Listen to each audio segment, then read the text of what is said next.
Welcome to Screenwriter Survival Guide, the podcast about becoming a Hollywood screenwriter from somebody who's on that journey with you. Today, I'm thrilled to welcome to the guide a legendary writer, actor, producer, and director whose writing credits include shows like Glee, MADtv, and Crazy Ex-Girlfriend. He's also one of the credited writers on Will Smith's first feature film and has himself appeared in more than 80 films and TV shows like Bridesmaids, Super 8, Waiting for Guffman, Veep, and Black Monday. As if all that weren't enough, he also tours the world performing improv for US troops abroad in as far-flung locales as Iraq. But to me, he will always be Ira Gilligan from Arrested Development. I'm talking, of course, about the one and only Michael Hitchcock. Michael, welcome to the show. Thank you for having me. That's great. You are the biggest guest I've had so far, so I'm a little nervous here. I'm surprised that Ira Gilligan is the one you go to, but that's all right. Nothing wrong with that. That's the first one. So you've done so much, and that's like definitely a smaller part compared to what you've done in other places. But that show has just meant so much to me that when I first I first asked you out for coffee like a few years ago to ask for some advice. And that was the first thing I was like, oh my God, it's Ira Gilligan. So that one still rings true to me. That was a lot of fun to do, yeah. Yeah. So I always start off with what brought you to the business. You grew up in rural Ohio, making marionette shows with your Sunday school group. So how do you go from that to a thriving writing and acting career? A lot of marionette shows. It's honestly, Sam, I think with everything, it's so many small steps along the way, and who knows what, keeps happening. In just a nutshell, my parents, I grew up until about sixth grade in Defiance, Ohio. And my dad was an engineer. He worked for General Motors. And then he got a new job in Chicago. So we moved to the Chicago suburbs. And that helped start my show business career because I started acting in a very good community theater in the suburb I grew up in. And then being so close to Chicago, I was able to go downtown Chicago and see like legendary comedy improv at Second City.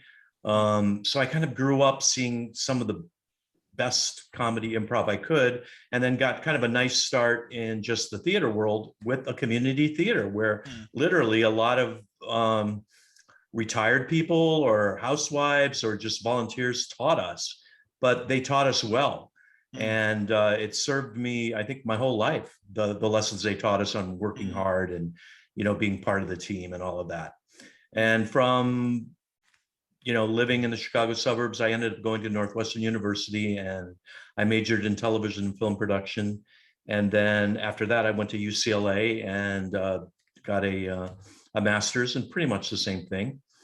And that's what started me out in the business. Yeah. That's great. Yeah, I think it's so cool. I don't, because I work more in drama, so I don't really hear so much about improv, but that seems like it's a great, everyone always talks about that writers should do improv, and it's something that scares me so much to my end, which means I probably should do it. But can you speak a little bit more to that, to improv? And sure, absolutely. I grew up I saw Second City do their thing. And then when I came to Los Angeles, kind of the biggest group out here at the time, like Upright Citizens Brigade was not part of the Los Angeles scene yet. I worked with a company called The Groundlings, and I took classes there, and they had excellent improvisation classes, and then later writing for sketch and just writing in general. And that became a huge part of my life when I wasn't working. I would, do improv classes at night. And I think obviously it helps with comedy, but I think even if you're just doing drama, it's the same skills. When you're improvising, it's a team sport. You have to listen to what the other person is saying. You have to respond. You need to add information, and that can be done not just with dialogue, but with stage picture and the character you're portraying, all sorts of things. And a good improv class will teach you that and drill you like you're learning how to play tennis, where these skills on how to improvise as slowly but surely becomes second nature. And that helped me tremendously with my writing. I had a teacher one time say, improvisation is sort of like riding with a gun to your head, because you just have to do it. You can't, there's no writer's block when they say go. You have to go. And you have to get like, where are you? Who are you? What are you doing? You have to get that out very quickly so that you can have a scene. And all those skills were fantastic, especially listening. And whether people are, pursuing writing or acting or directing, or let's just say they want to become behind the scenes, working, as a producer or something like that. Improvisation helps on all of those levels, because you have to listen to what the other people are saying and respond. And so much of this business is a team effort, certainly with writing. You're all day long. If you're doing a television show, you're with a group of at least 8 people, and everyone has to listen to what the other person is saying. It's a lot of brainstorming. So yeah, it's a great skill to have. Gotcha. And it's interesting. It seems like, as much as it's definitely, I can see how it's helpful for writing, it feels like it's also probably very helpful to just learning how to cooperate with other people, especially like when you're if you're going to do work on set. We're going to talk about your work as a director on an episode of Glee, but I'm sure it must help with kind of that the immediacy of being in the moment and having to really coordinate with other people in a time when you're in a very tight time crunch. In the case of improv, in like moments, and you have moments to come up with the next line. Well, and honestly, yes, absolutely. All of that is true. But I think the biggest thing you learn from improv is listening and reacting. So that so much, I think a lot of times at the beginning, certainly with show business, but in almost any job, it's like, I want to do what I want to do. And I'm not listening to anyone else because I have an idea and it's really important and I want everyone to hear it. And then what improv does is slow that down. It's like, okay, maybe we'll be doing your idea right now, or we're also going to be doing the other person's, and you have to respond and grow with that as well. And a lot of companies, whether they're entertainment or not, they bring in improv people to help them, brainstorm and things like that, so that employees learn how to listen to each other. It's a great skill to have. Yeah, it seems like it's almost like a writer's room, but an immediate writer's room.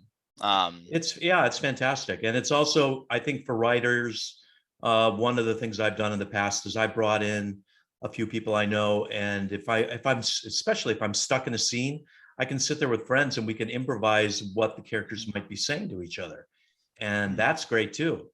And that happens all the time in the writer's room, where somebody just kind of spontaneously takes up one character and then somebody else starts talking in another character's voice, and you go back and forth, and that's sort of how something begins to take shape.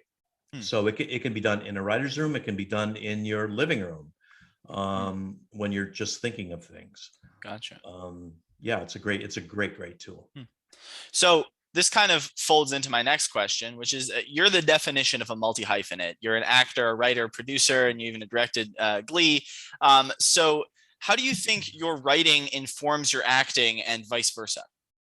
Well, I think it really, really helps me keep my ego in check, depending on what job I'm having, and to also appreciate all the other trades that are happening at the same time.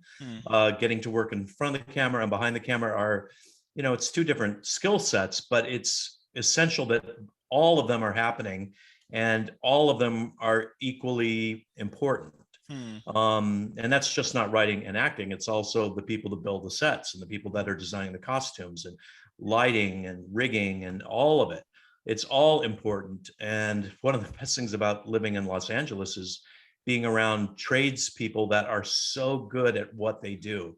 And I think working behind the camera really helped me appreciate that very, very much. Yeah. And with acting, you'll be going, oh, I'm tired, or, they called me in early and they haven't used me yet. And you go like, why are you complaining? You're in a trailer. You can read, you can sleep, you can have a sandwich. There's, There's Yeah. people that have been here hours before you Yeah. arrived and will be hours after you've left, and none of them have a trailer. So Right. just, stop your yapping and, don't worry about it. Yeah. And the same thing with writing too. Like it's great to take something, literally nothing, and Mhm. make something of, Hmm. a blank page, a Hmm. blank screen. And it's scary, but it's fun. Yeah. Yeah. And so how do you think that like the way you write, do you think that has changed as you've acted more? Do you think I mean, obviously your careers, your acting and writing career started in kind of almost on parallel paths, it seems. But do you think as you've learned more of one skill that it's changed the way you do the other? If that makes sense? Yeah, I think they feed off each other for Mhm. sure. I think even if I didn't act, the way I approach writing is always changing. It's Mhm. changing with the people I meet over the years, with the way I've seen them work, and you pick up, better skills along the way, Mhm. depending on who you're with. And I've been with some amazing teachers. Mhm. Crazy Ex-Girlfriend, the room it was co-created by Aline Brosh McKenna and Rachel Bloom. And Aline Brosh McKenna, she wrote The Devil Wears Prada. Mhm. You're going to learn a lot from the people that are the Mhm. best at what they do. Ryan Murphy, who ran Glee, is just this prolific writer creator with 1,000 ideas in his head at any one time. Mhm. And just to see how his mind worked was an education every day. Mhm. So yes, it can only help. And then as far as acting at the same time, I think what helps with that is hearing how, or witnessing how actors go about getting into character, and all the research that an actor will do behind the scenes to bring that character alive. And it's many, many skills that writers are also doing at the same Mhm. time. Like, what's the backstory of these people? How do they sound? How do they act? What happened in the scene right before we saw them? What's going to happen after the scene? Um, Actors are figuring that out on their own if it's not on the page, and writers should be doing exactly the same thing. Right. So if nothing else, it helps you work harder. It helps you have different points of view. Um, yeah. So, so I thought it was I'm always fascinated with the concept of learning, of learning and learning from kind of learning by doing. I think that's a very effective way of learning. Do you have any skills for that? You were talking about kind of learning from Aline and from Ryan. And do you have any kind of if you're a new writer in a writer's room, obviously you weren't a new writer in any of these rooms, but let's say you're a staff writer in one of these rooms, do you have any concrete tips for how you can best learn from the smarter people in the room? Or A lot of times just shut up and listen. right.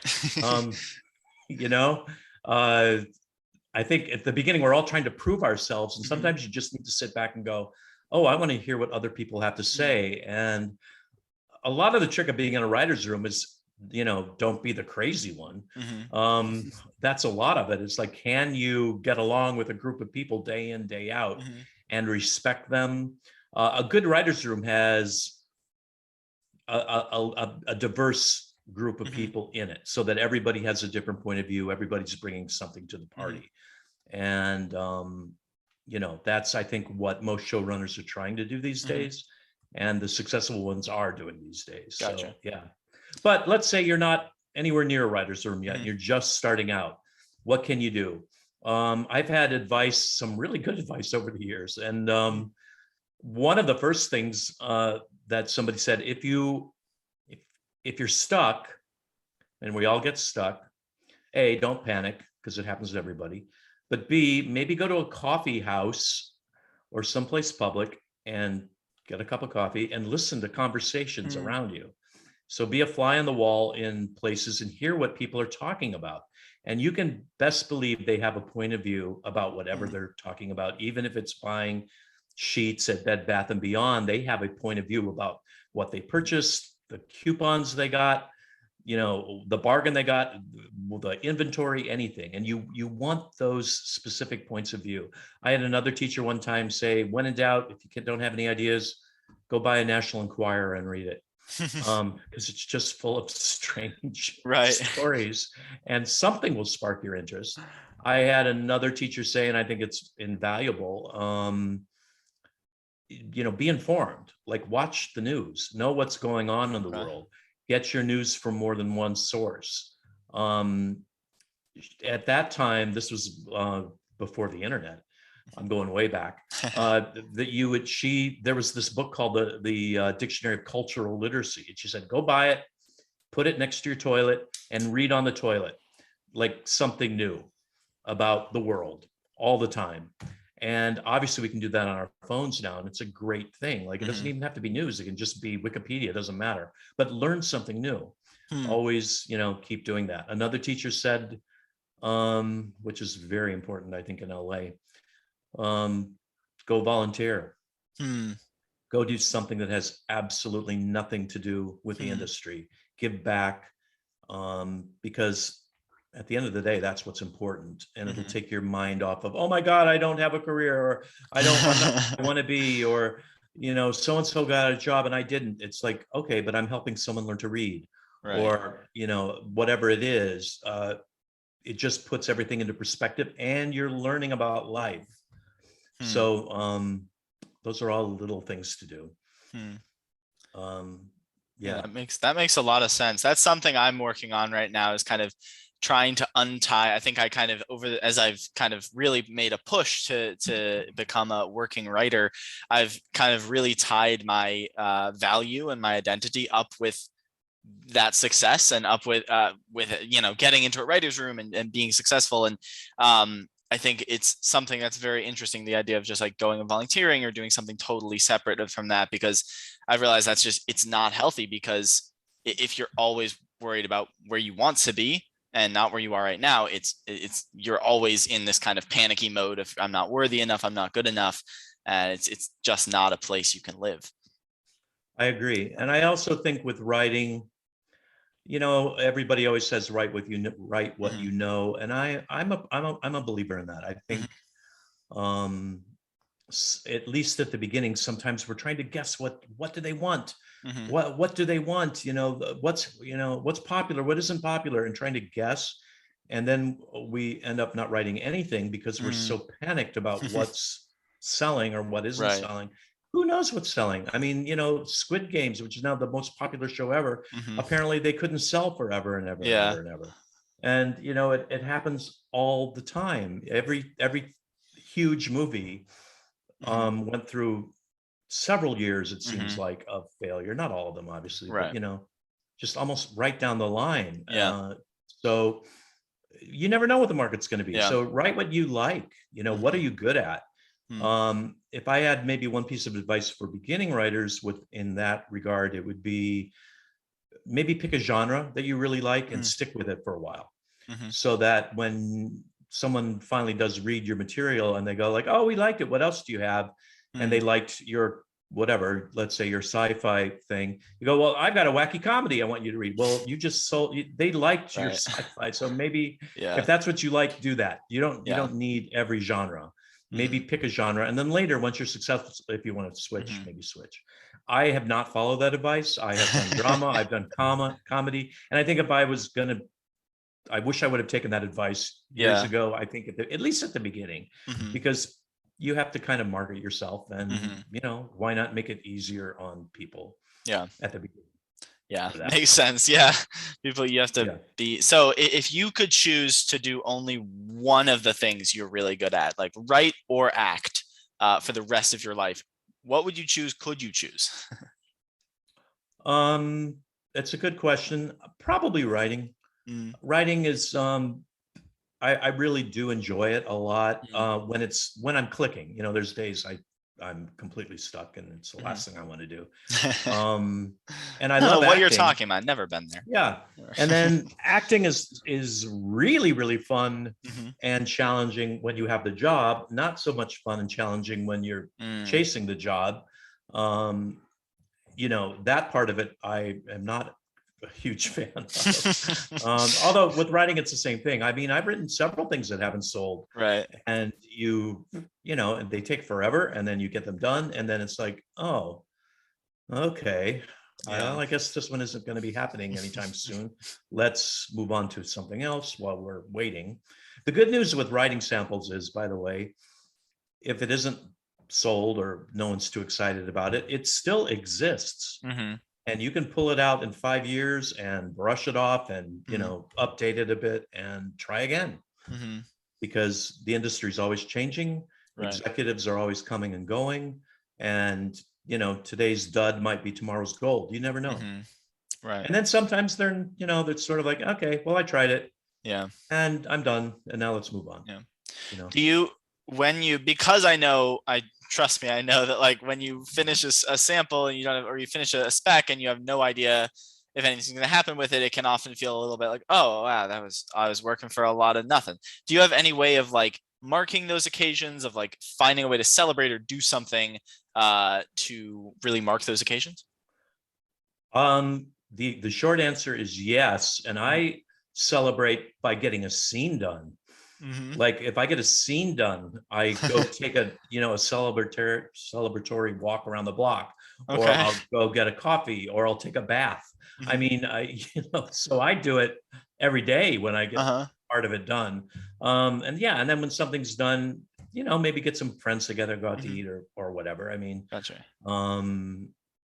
It's such a long process because once you finish something, that doesn't guarantee, you think like, oh my gosh, I'm done and everyone's going to want to read this weekend. Well, no, they're probably going to read it in 3 months from now. And that's maybe the agent's assistant or something. So it just takes forever. Yeah. And that's why I think it's important to like, okay, this thing is now out there and people are reading it or they're not reading it. Let's start on something else as opposed to waiting by the phone. Right. Hello, everyone. Thank you so much for tuning in to Screenwriter Survival Guide. If you're enjoying the show so far, I would really appreciate it if you would swing over to Apple Podcasts or wherever you get your podcasts and give us a rate and review. It would be super nice of you. But if that's not enough of a reason, we are launching a very special giveaway to anybody who rates and reviews the podcast. It's a free subscription to the screenwriting software Fade In or a Screenwriter Survival Guide t-shirt, your choice.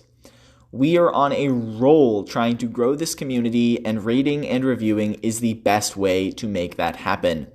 To enter, just go leave a rate and review on Apple Podcasts and then email a screenshot of your review to sam@screenwritersurvivalguide.com. It really is as easy as that. We will announce the winner on the next episode, but for now, let's get back to the show.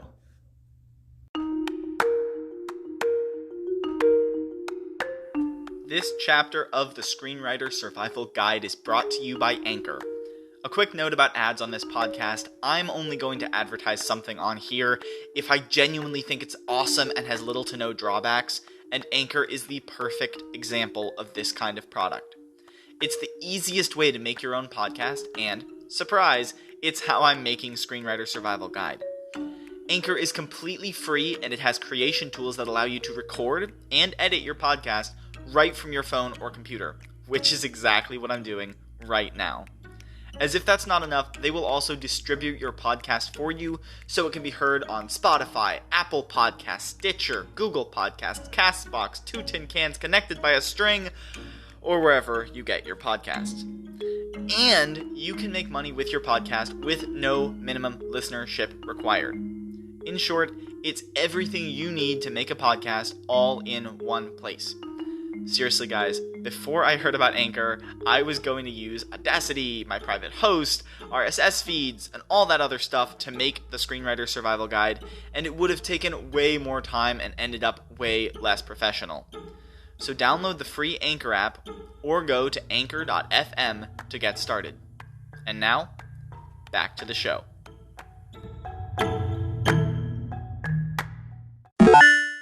Kind of going a little bit left from that. What does your writing routine look like? We know what your celebration routine look like. What does your actual routine when writing look like? And has it changed as you've? It changes. It changes all the time. Right now, what I try to do because of social media, I literally turn off my phone. I work on a laptop, so I try not to, cheat and go, to the internet if I can help it. but definitely turn the phone off. A lot of times I'll even, if I'm struggling, I will go, okay, I'm going to write for an hour no matter what. And I'll set a timer. And when that hour is up, then I'll take a break. But I will keep going for a allotted amount of time and then take a break. And then once I'm in the thick of it, you know, the day flies by if you're really in the zone. But yes, I think the less distractions, the better. And like I said, it depends where I am. If I'm really, really stuck, I still try to go like, okay, I don't know where I'm going, but I'm going to do something, and I'm going to allot this amount of time for it, and I'm going to do it. And then after that time is up, it's like, okay, well, that's good enough for today. Gotcha. If that's all I can do, you know what I mean? But you do have to treat it like a job if that's what you want it to be. So most of us at the beginning have a different job, a job to make money, which means weekends and night times or whatever, your time off, you have to write, and you can't go to the beach, and you can't go take a trip to wherever. And so, you know, try to treat it like, you know, another job, a part-time job. Yeah. Even though you're not getting paid. Right. Yes. That's great. So let's zoom out on your career a little bit to look at it as a whole. Now, you've managed to build quite a robust portfolio, both in writing and in acting. So for any future multi-hyphenates out there listening to this, who know they want to act and direct or act and write, how do you recommend they split up their time when they're just starting out? Is it better to focus on one aspect or another, or is it better to kind of pursue both paths in parallel? I think you can pursue both paths. I think at some point, there's a practical whatever. If I've got a job writing, my bosses don't love it if I go, oh, I'm going to take 5 weeks off and go shoot a movie. That's not usually going to happen. So I have to choose that I'm going to do the acting when I'm not doing the writing, and then get permission to maybe do some acting here and there during the actual job. But if you're starting out, try to find places where you can do both. Like, you can write something and star in it and get your friends to help film it and put it on YouTube. And keep doing that. For me, like taking classes at the Groundlings was a huge, you know, just, I loved it because we would, at the beginning, it was all improvisation, but later on we'd be writing material for myself and for other people. We would put it up on its feet. After a while, you know, I became a member of the main company, and then you have a paying audience who gets to see it. But before any of that happened, you know, we had groups of 6 of us who performed upstairs at a spaghetti house. I mean, and there were more of us than audience members, but all of that pays off. You know what I mean? Right. It's, you know, putting in your dues. And these days, you can go shoot a movie on your iPhone. You know what I mean? Right. As long as you have good sound, everybody always. The picture's going to look great. Yeah. And do it, and keep doing it. You know, that's the beauty of all of this. I think. That's great. Now, so you mentioned like you obviously can't, it makes a lot of sense if you're on staff, you can't stop and shoot a movie in the middle of your time there. So do you, like, at the beginning of like a given year, are you like, okay, this is going to be a year I'm going to focus mostly on acting or mostly on directing, or are you just kind of doing everything, and then whichever one goes first, then you pull the brakes, so you ease back on the gas on the other one during that time? I've done both. Okay. I've done both where, for example, I made a really great choice of deciding in the year 2020 to concentrate on acting. And then we had the it's one for the ages. Yeah, so that was not the best plan in the world, but it happened, and that's how it goes. So, you know, right. You get your savings. But yes, I've had years where it's like, yeah, let's do, or, you know, whatever. If a show gets picked up, you're going to continue writing because you're under contract. And same thing with acting. Yeah. So gotcha. It kind of depends where I'm at, but yes, I do have times where it's like, I'd really like to write right now, or I'd really like to act. The good thing about acting is there's so much downtime that you can write during the downtime. Right. You know what I mean? Right. And I've known working actors who wrote in their trailers in between, setups. They'd write a screenplay and sell it, so Yeah. there's always time to write with the other job at some point. So gotcha. So I think a lot of creatives struggle with overwork since our work is our passion. Now you're always working. You've always got new projects in development. You're always working on multiple things. So how do you find time for yourself in the midst of all the hustle? Well, I'm not always working, so I can find time. Seems like it from the outside. like the year 2020. That's fair. But I think it's important to find, time for yourself because you need mental health time. Most people I know are in therapy, which is an hour a week. If you can afford it, or if you've got insurance, or you can go somewhere where they do it. That's, I think, especially in big cities where there's a lot going on, and there's, this industry, so much of it is rejection, or, just not even rejection. A lot of times it's like you can't even get anyone to look at it, period, at the beginning. So you need healthy outlets so that, you have somewhat of a mental health regimen, whatever it is. And that could tie back into like what you were saying with volunteering earlier, and absolutely. doing things outside of your passion. Yep. And helping other people on projects too. Like, a lot, it's so funny because people go like, what do you do to relax? Well, and this is pre-pandemic, a lot of it. I mean, I went to the movies all the time, so you'd kind of like go watch product or whatever. No, but other people play sports, or they golf, or they, whatever. I love going to comedy shows. I love going to movies, love going to comedy shows. I like, weirdly, I like to learn how to box, even though I'm terrible at it. Just any weird thing like that. Taking a hike, anything, taking your dog for a walk. I mean, it's what, whatever you like to do, like get busy with being an activist or whatever. But and you're going to meet people of like mind, and those are going to be, I don't know, your long time friends. In this business, I think the best friends are the ones, and you're not going to have no one has 5,000 friends, but you're going to have a handful of friends that they don't care if you're working or you're not working, because we're all going to have times when we're working, and everyone has a lot of quote unquote friends during those periods. It's who sticks around when you're not, or doesn't care. You know what I mean? Because that's more important, really. I think it's so interesting you mentioned like going to movies and stuff. One thing I found, I don't know if you found this, is like, because that's also my like outlet, is going to the movies, watching kind of like old shows that I love, and that just make me feel warm and fuzzy inside. And I've had to kind of learn how to watch certain things without like putting my writer brain on, without turn, because that is just going to keep frying the same burnt out circuits. So I don't know if, is that something you've struggled with, or is that something that's just been easy with Absolutely. you? And so, in fact, sometimes it's the last thing I want to, honestly, if I go see a movie, I work mostly in comedy, but when the movies I gravitate towards are dramas. And I think that might be part of it, because it's like, I don't have to think about comedy nonstop all the time.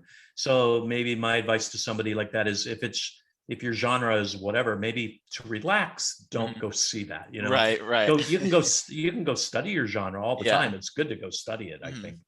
But to relax, maybe pick another genre. No, that's definitely. I've definitely had that. But that's part of the fun too with writing, is trying to guess, where does Act 1 end? Where does Act 2 end? What's the high point of this thing, or the low point, or all of that. It is fun to guess. I was dating someone earlier in the year, and he kept noticing I would, like, when we would go to see movies, I would like look down at my watch all the time. He was like, "Why are you doing that?" And it was because like I was just looking, I was like checking, see, okay, what do I think this is? Is this, oh, this is a midpoint. Yep, this is a midpoint. And I would keep like guessing, and he's like, "That's the nerdiest thing ever. Stop doing that." Well, but that but it's become part of what we do. So I think it's time for you to find a new boyfriend. Yeah, well, that's over. So yeah, Okay. it's worked. Yeah. So you directed one episode of Glee back in Yes. 2015. Uh-huh. What was that experience like? And would you ever consider returning to the chair down the line? Yes, I would definitely consider returning to the chair. It was incredibly challenging. I enjoyed it, but weirdly with directing, um, you are using every aspect of your brain at the same time. Because with writing, a lot of times you're using the creative side of your brain. With directing, you're using certainly the creative side, but you're also the practical side, because I have never been more aware of time in my life, because you have to finish, at a certain time. You have to get so much done in a day, and time just flies by. Mhm. And there's many, many, many, many challenges throughout the day. The strangest thing about directing, which is true with anyone who's directed, is something happens every day that you just never would have guessed, and you have to deal with it, Uh-huh. and and keep going. Mhm. And that's honestly where improvisation helped me as well, because there'd be things like, Mm. oh my gosh, we're running out of time. You've planned X amount of shots, you're not going to get them in this Mhm. today. What can you do? We have to fix it right now. You're going to have to lose Mhm. shots, you're going to have to combine shots, or make it simpler. Mhm. And that's, I think, improvisation helped a Mhm. lot. It's like, okay, Yeah. well, we can go in this direction, and it didn't completely throw me. Hmm. Yeah. That's very interesting. Yeah, that sounds great. Yeah, it's something that I've always been interested. Like, yeah, no, when I get on the show, I'll write and maybe I'll direct an episode. But that whole like on your feet immediacy aspect of it is like, oh, give me the shivers. So maybe I need to take Yeah, a couple it's improv it's classes. definitely challenging. The good news is you do have a prep time where you Uh-huh. can work things out ahead of time, and directors have, they always are assigned an assistant director who, Hmm. if you've got a good one, they're really really helping you out throughout the time, Hmm. and I did during that Hmm. show. So Yeah. and I directed season 6, where at least like the massive musical numbers Hmm. by that time had run. The crew really knew what they were doing, and weirdly, the musical numbers were the easiest part of it. Even Because though they they're just all, like knew what they were doing. Is yeah, that they because the kind of, crew were? yeah, they had been Yeah. done so many times that it's like they have a pattern of like, Uh-huh. how do you get the shots that we need in Hmm. the amount of time we have. And you also have choreographers, and Yeah. the cast has been rehearsed before you get them. And Hmm. yeah, so it's that was interesting to see. Right. Yeah. So do you think do you love musicals? Is that your like your go-to genre? Why do you keep gravitating towards these shows that have big musical I elements? don't know. I think sometimes it's like once you do one thing, you get hired Right. again. That Yeah. happens with acting too. I mean, I play a lot of annoying people who show up and tell off somebody, and then then I do. But sometimes it's like what you do is what you Uh-huh. end up doing again. But I do love musicals. I've always liked Mhm. them. I like to study them. There's something that makes me, happy Mhm. with Mm. music in a movie. And it doesn't even have to be people singing out loud. Like, Mhm. I don't know if you've ever seen the movie American Graffiti, but it's such a Oh yeah, fantastic yeah. Great movie. movie. Yeah. And George Lucas Mhm. described it as a musical, even though no Huh. one sings, because the soundtrack was so important in that Huh. movie, where it was all Uh, about the era of mm. the early 1960s, late 1950s, kind of bleeding into the music too, Mm. and that world, and the music really did define that Mm. movie. So Yeah. you can That's see it. interesting. Yeah. Yeah, it's yeah. But back in the old MGM musical days, there's something that makes me laugh about, hey kids, let's put on a show, and we've got this barn, and then the next thing you know, it's this elaborate you know musical that, like, Right. there's no way it could have taken place in a barn. Yeah. That happened all the time on Glee, where the kids, Yeah. this high school group just happened to have all the music and costumes and lighting, and Yeah. which in reality took 2 weeks to film, but Uh-huh. somehow they did it in an afternoon. Yeah. And it always did make me giggle, like Yeah. the absurdity of it. But yeah, Yeah. but I it's watched really cool to watch. Yeah, I watched a little bit of the High School Musical series that they Yeah. released. It's kind of like I think it's basically like doing Glee, and Yeah, it's yeah, and yeah, yeah, pitch perfect, all of them. It's it's very similar. It's like, yeah, it's really great production value for these 16-year-olds. Yes, exactly. And most of the 16-year-olds aren't even really 16. Right. Yeah. These 30-year-olds, There's that 16-year-olds. Yeah. Right. But Yeah. it's been that way since the dawn of time. And Right. I just watched on Turner Classic Movies 42nd Street, which was, I think, done in 1934 or 36. I can't remember the exact year. But that was one of the first like backstage musicals ever done. And it was up for all these awards, and it should have been. It was really good. And weirdly, it's really funny. Yeah. So it's I really enjoyed it because it was done by Warner Brothers. So it has like, it was Busby Berkeley and all this, fancy, camera work for the music part. Because it's Warner Brothers, it also had this kind of underworld, like gangster quality, with, literally characters who were probably gangsters, but had, somehow gotten also into like the Broadway world. It was great. It was really good. I highly recommend it. Very nice. 42nd Street. All right, I'll check it out. Really good. All right, before I ask my last question, where can people find you online? And I always like to throw this little curveball in as well. What's one way to guarantee or give them a better chance of getting a response? And what's one way to guarantee you delete the message or don't respond? Well, you can find me on, probably the easiest way these days is Instagram, which is my handle is Hitch Michael. HITCHMICHAEL. That's the one I'm on Twitter and all of them, but that's one I kind of gravitate to most, just because Twitter these days just seems everybody's yelling at each other all the time. So I not really on it that much anymore. As far as, I don't always, if somebody's DMing me or something like that, I don't always read all of them, but the way not to have me read it is if you're, threatening to kill me or something. Yikes. Yeah, that's not a good solution. Please don't have that. Or like, please read my script, because I just don't have time to do that. And legally, I can't because of getting sued or what have you. But yeah, I mean, I don't know. Complimenting me always helps. Yeah.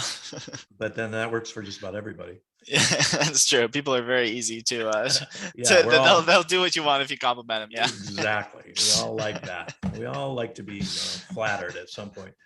Yes, indeed. But yeah, or no, something, I don't know, bringing up something like Ira Gilligan or something, that's if something caught your fancy over the years, that's kind of fun to talk about. All right. My final question, and I always call this my screenwriter survival tip. What's the number one thing you'd tell a young screenwriter or actor listening to this to do in order to not only survive, but thrive in this industry? Don't take yourself too seriously. Always educate yourself. Always. Like, education doesn't stop at high school or college. The people I know that are successful are to this day taking classes. And the good news about New York or LA or Chicago, any of the major cities, is there are fantastic teachers out there, and you can find them. But the biggest thing is embrace who you are, warts and all. What makes you special, unique, and different? And a lot of times it's, the things that most embarrass us, those will be the things that are the most interesting about you and will probably get you work. Gotcha. I heard a quote, I think it was Tarantino, who said you should be embarrassed to send out your specs because they're so personal, and they should be, if you're telling a good spec, they're the ones that are going to make you embarrassed because it's telling some really deep part of yourself that you don't necessarily want other people to see. Yeah, that's right. Yeah. All right. Okay, guys, thank you so much for listening to this very special episode of Screenwriter Survival Guide. If we're delivering any insight or value to you, please drop us a rate and review on Apple Podcasts or wherever you get your podcasts. And follow us so you can get every new chapter as it airs. We've got some really exciting things in the works, and I'd hate for you to miss any of it. In the meantime, you can find the show online at screenwritersurvivalguide.com. And you can find me on Instagram at Sam Brooks Presents. Michael, one more time, thank you for being on the podcast. My pleasure. Thank you for having me. Yeah, of course. Until next time, don't just survive, thrive.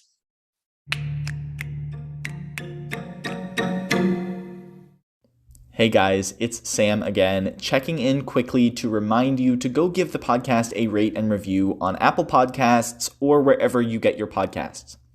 Once you do, just email a screenshot of your review to sam@screenwritersurvivalguide.com and you'll be entered to win a free lifetime subscription to the screenwriting software Fade In. Or if you're already using a different software, you can choose to get a one-of-a-kind Screenwriter Survival Guide t-shirt instead.